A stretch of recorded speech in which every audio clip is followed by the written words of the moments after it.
Este es un esquema de las capas o estratos de la epidermis, ¿no? En primer lugar, aquí encontramos la unión dermoepidérmica, ¿no? El estrato basal, que está formado por células cilíndricas apiladas, una única hilera de células en la membrana basal. El estrato espinoso, ¿no? Que está formado por varios, varias hileras de células, dependiendo de la estructura a la que nos refiramos, palma pues, o cara. El estrato granuloso, que va a estar formado máximo por 3 o 4 hileras de células. Y el estrato córneo, finalmente, que está formado por células aplanadas y en la que vamos a encontrar gran cantidad de hileras, ¿no? Dependiendo igual de qué estructura estamos hablando. Mayor cantidad obviamente va a ser en palmas y plantas y menor cantidad de hileras en la cara anterior del antebrazo, en la cara, ¿no? Entonces hay que recordar también que en el estrato espinoso existen estructuras que se denominan desmosomas, que van a ser las que se encargan de unir todas las células del estrato espinoso y que se van a unir también con células del estrato basal. Estos desmosomas le van a conferir esa forma de célula media espinosa, ¿no? Acá en este esquema no vamos a poder determinar eso. Vamos a ver más adelante. Los desmosomas son sustancias muy importantes ya que estas van a conferir la adhesión, esa propiedad adhesiva de las células. Hay un término que se denomina acantolisis, eso tienen que anotarlo. La acantolisis viene a ser la destrucción de las uniones intercelulares o desmosomas. La acantolisis es muy importante en la fisiopatogenia del pénfigo, ¿no? Que es una de las enfermedades ampollares más frecuentes. Entonces, en esta enfermedad se produce una ruptura de estos desmosomas, por consiguiente se va a romper esta unión intercelular y se va a formar una ampolla, ¿no? Ya que no va a haber manera de que de estos queratinocitos se unan nuevamente.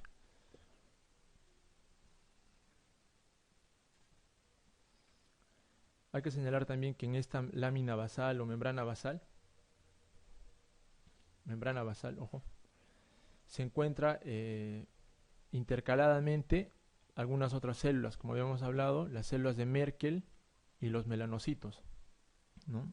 El melanocito se va a presentar exclusivamente en esta zona, ya que el melanocito no tiene desmosomas, ¿ya? Está adherida a las otras células de la membrana basal mediante sustancias fibrilares o fibrillas.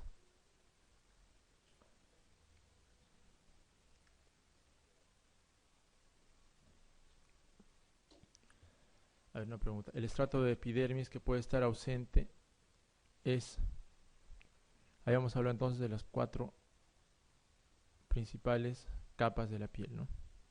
La capa basal, sí hay. Capa espinosa, también. Capa córnea, también hemos hablado de la capa córnea. La capa lúcida, no la hemos mencionado. Sin embargo, es una estructura que podemos encontrar en algunas estructuras, en algunas partes de la piel, como por ejemplo en palmas y plantas. Ya, solo en esas zonas vamos a encontrar. Hay que recordar también que en mucosas, principalmente la mucosa de la boca, no vamos a encontrar el estrato córneo, ¿ya? El estrato córneo ni el estrato granular. Encontramos membrana basal y estrato espinoso, ¿ya? Es muy importante también recordarlo.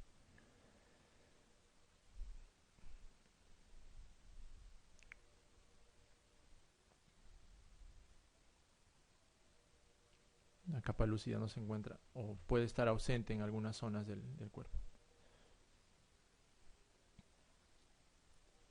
La epidermis del antebrazo está constituida por todas las siguientes capas excepto espinosa, basal, córnea, lúcida o granulosa. Igualmente, ¿no? La lúcida solo en palmas y plantas. Otra que nos podrían preguntar también, ¿no? Si la lengua o la epidermis de la lengua cuenta con estrato córneo y estrato granuloso. Entonces, ¿qué responderíamos allí? Falso. No, pero en realidad en la lengua sí va a presentar estrato córneo, ¿ya? Nos podemos confundir allí. Mucosa, ¿no? Yugal, mucosa en encías, no tiene estrato córneo ni granuloso, pero la lengua sí cuenta con estrato córneo y granuloso. ¿Ya?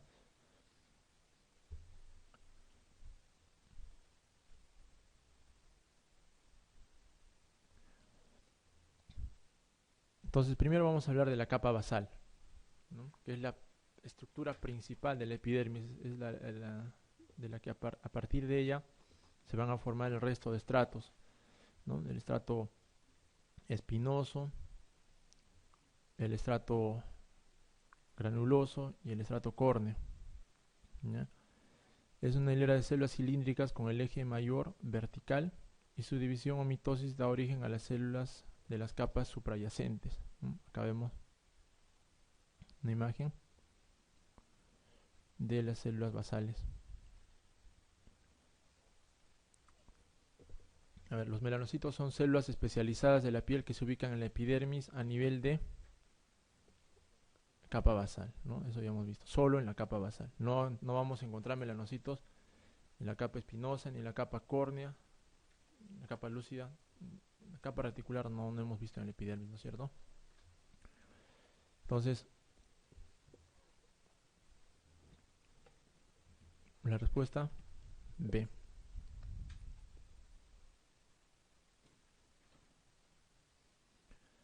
La capa espinosa, otro nombre de la capa basal es germinativa, ¿no es cierto? Y la capa espinosa también se llama capa de diferenciación, ¿ya? Va a estar formada por 5 a 10 hileras poliédricas unidas por puentes intercelulares, ¿no? Esos puentes intercelulares que hemos visto que son formados por los desmosomas. Y va a haber un espacio entre las células espinosas que está formado por glucocálix. También esto lo han preguntado alguna vez, ¿no?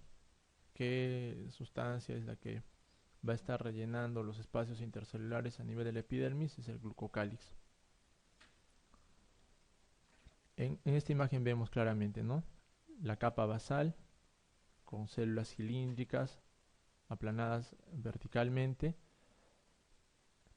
la capa espinosa con células poliédricas, acá no vamos a poder determinar las uniones intercelulares, el estrato granuloso en esta zona que es más eosinofílico, se ve un poco más coloreado, y finalmente el estrato córneo. La capa granulosa es la que le sigue a la capa espinosa, ¿no? Es la que ya va a estar más aplanada, ya se parece más a una capa, a una célula de la capa córnea, y va a estar formada por 2 a 3 hileras de células con el eje mayor en sentido horizontal. Va a contener gran cantidad de queratohialina, que va a estar acumulado en gránulos irregulares basófilos que se tiñen intensamente dentro del citoplasma y que contiene una proteína rica en histidina. La queratohialina le va a dar la consistencia a la capa córnea, ¿no? Es la que le va a dar esa dureza.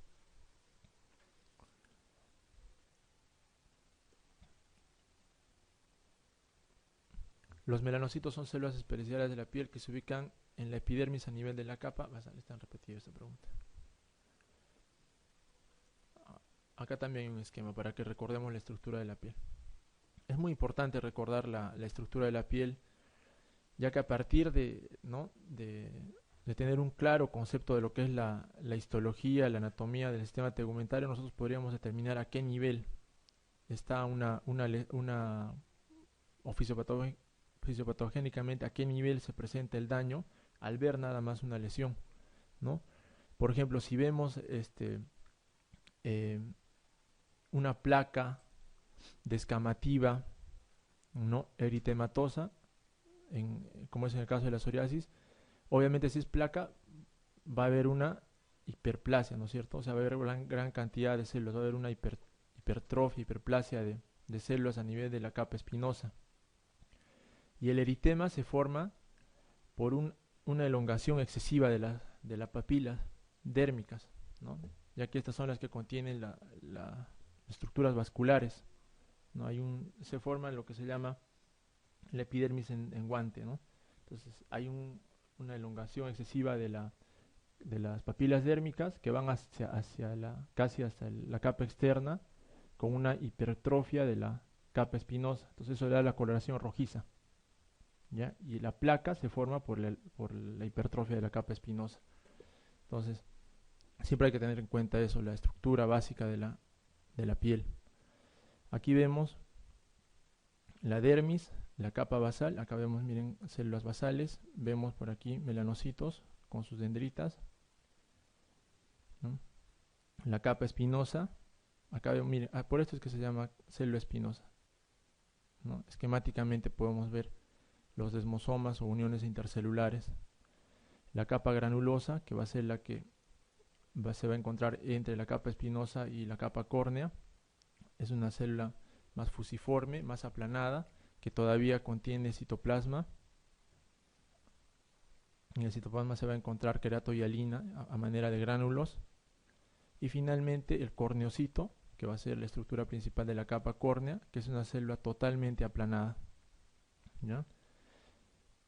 Con escasísimo contenido en el citoplasma, es una célula prácticamente seca, ¿ya? Y que en las uniones intercorneocitarias se va a encontrar queratohialina, que le van a conferir la dureza a la piel. Habíamos hablado que la epidermis es un epitelio pavimentoso, estratificado, cuyas distintas capas celulares corresponden a diversos estadios de diferenciación. El queratinocito es la célula principal. Hay dos tipos de células dendríticas, el melanocito y la de Langerhans. La célula de Merkel o neuroendocrina se localiza en la capa basal y se vincula con una terminación nerviosa, ¿no? Este es el esquema básico de la capa epidérmica.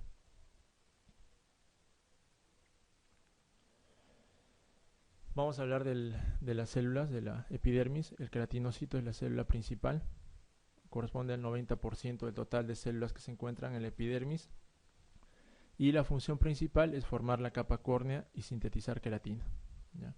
Entonces, formar la capa córnea es la función anatómica y sintetizar queratina principalmente desde el punto de vista bioquímico. La cornificación se refiere a la desaparición del núcleo y organelas citoplasmáticas por un proceso apoptótico, ¿ya? Hay una formación de la envoltura cornificada formada por queratina, queratohialina, y se va a formar un complejo filagrina-queratina. La filagrina van a ser unos filamentos que se encargan de formar una especie de red en toda la sustancia intercelular dentro de la queratina. Esto corresponde a un complejo. Si nosotros encontramos núcleo en células del corneocito, de la capa córnea, vamos a denominarlo paraqueratosis. O sea, no debe haber núcleos en las células de la capa córnea. Si esto ocurriera, se denomina paraqueratosis. La principal función de los queratinocitos es proteger a la dermis, formar la capa basal de la epidermis, receptores de estímulos táctiles, función inmunológica o formar la capa córnea de la epidermis. Entonces, hemos dicho formar la capa córnea de la epidermis. Acá podría alguien marcar proteger a la dermis, ¿no? Ya que la piel tiene una función de protección. O quizás formar la capa basal de la epidermis. Entonces hay que leer bien las preguntas antes de poder marcar una respuesta. La presencia de núcleos en los queratinocitos de la capa córnea de la epidermis se denomina hiperqueratosis, acantosis, acantolisis, paraqueratosis o queratinosis. Entonces acá, paraqueratosis. Entonces, la hiperqueratosis se refiere al aumento en grosor de la capa corneal, ¿ya? En la capa córnea pueden existir desde 10 hileras hasta en algunos casos más de 400, 500 hileras, como en palmas y plantas, ¿ya? Pero hay situaciones en las que se produce una hiperkeratosis, ¿no? En la que va a existir más de 1000, 2000 hileras a nivel de la capa córnea. Esto podemos verlo en, en casos de psoriasis palmoplantar o en la misma formación de los callos, ¿no? Hay gran cantidad de láminas o hileras en la capa córnea. Acantosis es un término que describe el aumento en número de capas de la capa espinosa, de hileras, un aumento de hileras en la capa espinosa. ¿Ya? Entonces, si hay un aumento en hileras en la capa espinosa, obviamente que va a haber un aumento en grosor de toda la epidermis, ¿no? Entonces, es por eso que también a la acantosis la denominan al engrosamiento de toda la epidermis, a expensas del estrato espinoso, ¿ya? Acantolisis, ya hemos mencionado, es la ruptura de las uniones intercelulares, ¿no? O desmosomas. La parakeratosis ya lo tienen que recordar. Presencia de núcleos en el queratinocito o de la capa córnea. Y queratinosis, un término indistinto, no tiene un concepto, un distractor en este caso, ¿no? El desprendimiento en bloque de la capa córnea de la epidermis corresponde a escama, acantosis, acantolisis, espongiosis o queratolisis. Entonces acá nos falta acantosis, hemos visto que es engrosamiento del epidermis a expensas del estrato espinoso, ¿no? Acantolisis hemos visto que es la ruptura de los puentes intercelulares, ¿no? Sin embargo, hay ruptura de puentes intercelulares en estrato espinoso, pero queda el estrato granuloso, queda el estrato córneo, ¿no? Espongiosis viene a ser el edema intercelular, ¿ya? Eso es espongiosis. Queratolisis vendría a ser muerte de un queratinocito, ¿no? También es un término inespecífico. Entonces, eso es un término que va con lesiones elementales, ya. El desprendimiento en bloque de la capa de córnea del epidermis corresponde a escama. Ya. La acantolisis forma ampolla o vesícula, puede formarla también. La espongiosis, ¿no? Que es el edema intercelular, también puede producir vesícula o ampolla. Es por eso que en reacciones con mucha cantidad de secreción de histamina, como por ejemplo en las picaduras de insecto, ¿no? O en algunas reacciones alérgicas, la espongiosis extensiva, que es el edema intercelular, va a formar vesículas o ampollas, ¿no? En las picaduras de insectos. Ustedes recuerdan el abón también, ¿no? El abón o roncha. El abón es una expresión de la espongiosis, es el edema intercelular. Es por eso que se llega a formar una elevación de la piel a expensas del edema intercelular. ¿Ya? Acá vemos el desmosoma, los desmosomas, ¿no? Desmosoma, este es un desmosoma y este es el otro desmosoma, y estos se van a unir mediante puentes o sustancias interdesmosomales, ¿no? Como la caderina. En el desmosoma encontramos algunos filamentos intermedios, ¿no? Que le van a conferir mayor resistencia a esta unión.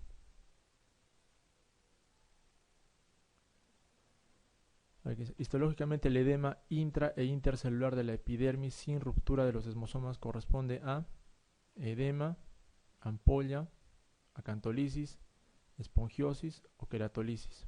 Entonces, eso hemos visto. Edema intercelular se denomina espongiosis, ¿ya?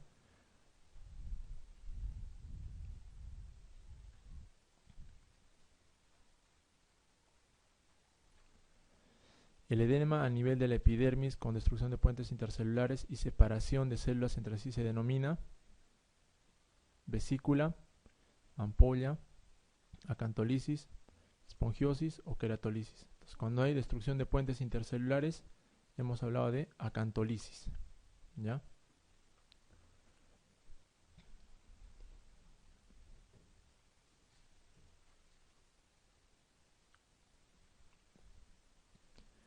Esta es una imagen histológica de la piel, ¿no?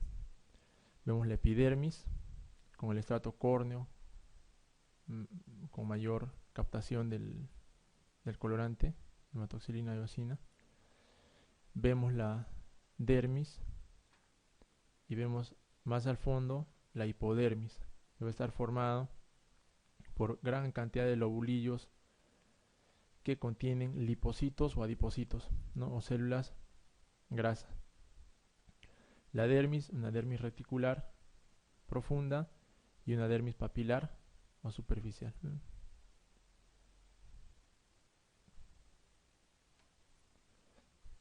Igualmente, este es un corte histológico. Aquí se ve más o menos. La epidermis, acá está mejor. Miren, acá se ven que no hay papilas dérmicas, ¿no? En cambio acá sí se notan las papilas claramente. Dermis papilar, dermis reticular e hipodermis. Ahí vemos los lobulillos que se forman, que confluyen en lóbulos y que van a estar separados por septos. Eso también es importante porque hay patologías inflamatorias, ¿no? A nivel de la hipodermis que se asientan solamente sobre los septos. Y hay algunas otras patologías que se asientan sobre los lobulillos. Alguna vez lo han preguntado también. ¿Ya? Acá en la imagen vemos el folículo piloso, vemos una glándula sebácea, la dermis, la glándula sudorípara, miren como a manera de ovillo.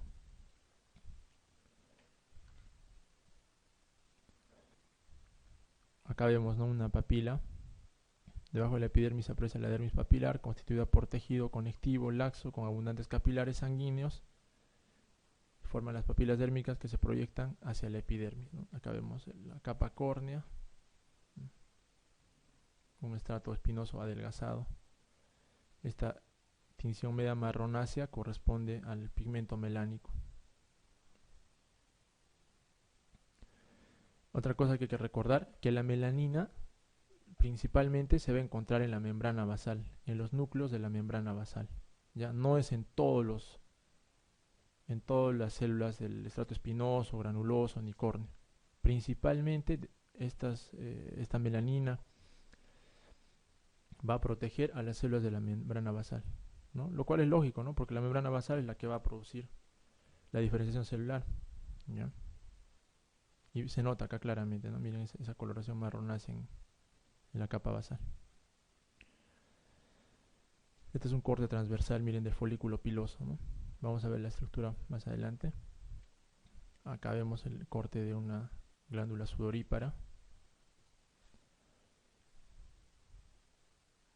Todas esas estructuras se encuentran en la dermis reticular, ¿ya? No vamos a encontrar en dermis papilar glándulas secrinas, ni apocrinas, ni glándulas sebáceas. Bueno, glándulas sebáceas sí podríamos encontrar en dermis papilar, pero glándulas sudoríparas no. La dermis es una estructura, como hemos señalado, que está formada por colágeno, fibras reticulares y fibras elásticas que, asociadas a la sustancia fundamental, le van a dar resistencia, cohesión y elasticidad a todo el tejido tegumentario. ¿Ya? Es el que le da forma a la piel, ya le da la consistencia. El que le da forma no va a ser el tejido adiposo, por si acaso. La dermis es la que le da la forma. El colágeno es la principal proteína estructural encontrada en la dermis y es secretada por fibroblastos dérmicos. Los fibroblastos son los encargados de producir el colágeno. En la dermis, a diferencia de la epidermis, no vamos a encontrar gran cantidad de células. Primero, no encontramos queratinocitos, ¿no? Encontramos más sustancia de relleno, ¿no? La sustancia fundamental o sustancia amorfa, que está formado por heparán sulfato, condritin sulfato, ¿no? Son sustancias proteicas asociadas a algunas sustancias carbonatadas o carbohidratos, ¿no? Entonces, estos principalmente van a darle la forma al tejido epidérmico. Podemos encontrar algunas células, como por ejemplo mastocitos, podemos encontrar por allí linfocitos, eosinófilos, ¿no? También los histiocitos, que son muy importantes en la respuesta inmunitaria, en la respuesta de defensa en la piel, ¿ya? Histiocitos, no se olviden, cumplen más o menos la misma función de las células de Langerhans a nivel de la epidermis. Cuando nosotros tenemos un paciente con una patología infecciosa, se determina histológicamente el tipo de infiltrado histiocitario que hay, ¿ya? Ustedes ven cuando, por ejemplo, tenemos un paciente con tuberculosis cutánea, se le hace la biopsia y en la biopsia evidenciamos histocitos en granulomas, en empalizadas se llama. Entonces podemos nosotros sospechar fuertemente en una tuberculosis cutánea. Esa sospecha solamente nos las da la presencia de histocitos, ¿ya? En patología infecciosa, o puede ser una sarcoidosis, o puede ser una leishmaniasis, ¿no? O paracoccidomicosis, coccidomicosis, cualquier micosis cutánea o subcutánea va a estar relacionado con la presencia de gran cantidad de histocitos a nivel dérmico. Los linfocitos pueden estar presentes en cualquier tipo de reacción, sea esta infecciosa, sea esta autoinmune, ¿no? Los eosinófilos los vamos a encontrar principalmente como respuesta ante reacciones de alergia, ¿no? Picaduras. En la dermis los fibroblastos van a formar o tienen la forma de un huso, ¿no? Es un núcleo medio alargado, medio fusiforme.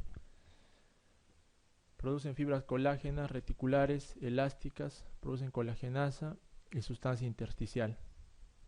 Esta es más o menos la imagen de un núcleo de un fibroblasto, ¿no? Esta viene a ser el colágeno, pero como les mencionaba, es muy difícil distinguir del colágeno y de los fibroblastos en una imagen de un tejido que ha sido teñido con hematoxilina y eosina nada más.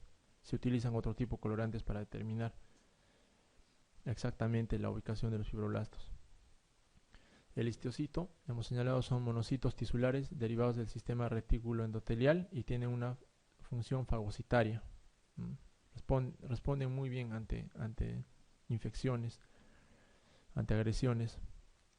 Los mastocitos o células cebadas son bastante basófilas, van a presentar granulaciones que se encargan de estimular la secreción de histamina, ¿no? Heparina y otros mediadores de la inflamación. Aparte en la dermis podemos encontrar polimorfonucleares, eosinófilos o plasmocitos también. Entonces no olvidemos, doctores, que a nivel de la epidermis solo hemos hablado de 4 células, ¿no es cierto? Queratinocitos, células de Langerhans, melanocitos y células de Merkel. En la epidermis no debe haber ninguna de estas células. No debe haber eosinófilos, no debe haber plasmocitos, no debe haber linfocitos, histiocitos, mastocitos, no existen. Si nosotros encontramos en la epidermis, por ejemplo, células linfocíticas, estamos hablando de una exocitosis, ¿ya? Es una célula que no corresponde a la estructura. Exocitosis. O podríamos hablar también de epidermotropismo, ¿no? Epidermotropismo. Se refiere a la presencia de células que no corresponden al tejido epidérmico.